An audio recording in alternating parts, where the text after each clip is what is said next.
কচু বনে হেগে গেল কালো কুকুরে, কচু বনে হেগে গেল কালো কুকুরে। জি, এবার কচু বনে কালো কুকুরের হাগা নিয়ে সামাজিক যোগাযোগ মাধ্যমে শুরু হয়েছে আলোচনা সমালোচনা।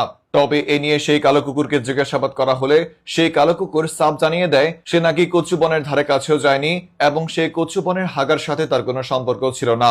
অতঃপর সেই কচু বনের হাগাকে ডিএনএ টেস্ট করলে দেখা যায় আসলে কালো কুকুরের হাগার সাথে এবং কচু বনের হাগার সাথে কোনো সম্পর্ক ছিল না। দর্শক, তাহলে কচু বনে অ্যাকচুয়ালি কে হেগেছে? তবে কি সত্যি কচু বনের সেই হাগা কালো কুকুরের নাকি আপনার বন্ধুর?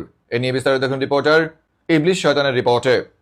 ফেসবুক, টিকটক, ইনস্টাগ্রাম সহ যতগুলো সামাজিক যোগাযোগ মাধ্যম আছে সবগুলোতেই বর্তমানে একটা গান খুব বেশি পরিচিত। সেটা হচ্ছে কচু বনে হেগে গেল কালো কুকুরে। এই গানটা কি আসলেই সত্য? আসলে কি কচু বনে কালো কুকুর হেগে গেছে? এই ঘটনার সত্যতা প্রমাণ করার জন্যই আমাদের বালাস টিম অলরেডি সেই ঘটনার স্পটে চলে গেছে এবং সেখানে থাকা কালো কুকুরকে জিজ্ঞাসাবাদ শুরু করেছে।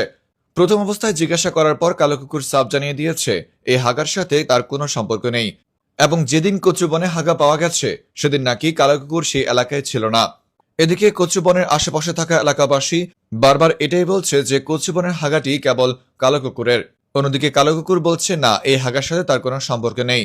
তবে সেই হাগাকে ডিএনএ টেস্ট করে যা জানতে পেরেছি তা জেনে আমরা শিওর হয়েছি যে কালো কুকুরের হাগার সাথে সেই কচু বনের হাগার কোনো সম্পর্ক নেই। তবে ফেসবুক কিংবা টিকটকে আরেকটি ভিডিও বর্তমানে খুব বেশি ভাইরাল, যেখানে কচু বন থেকে কালো কুকুরকে বের হতে দেখা যাচ্ছে। আর তা দেখে মূলত গ্রামবাসী কচু বনে কালো কুকুরের হাগাকেই সন্দেহ করছে। এ নিয়ে সেই কালো কুকুরকে জিজ্ঞাসাবাদ করা হলে সেই কালো কুকুর বলেন, আমি মূলত কচু বনে রেস্ট করতে গিয়েছি, সেখানে হাঁকতে যাইনি। আর এইসব ভিডিও এডিট করা যায়, এগুলো এখন এআই দিয়ে তৈরি করে আমার উপর দোষ চাপিয়ে দেওয়া হচ্ছে। এগুলো মূলত আপনার বন্ধুর।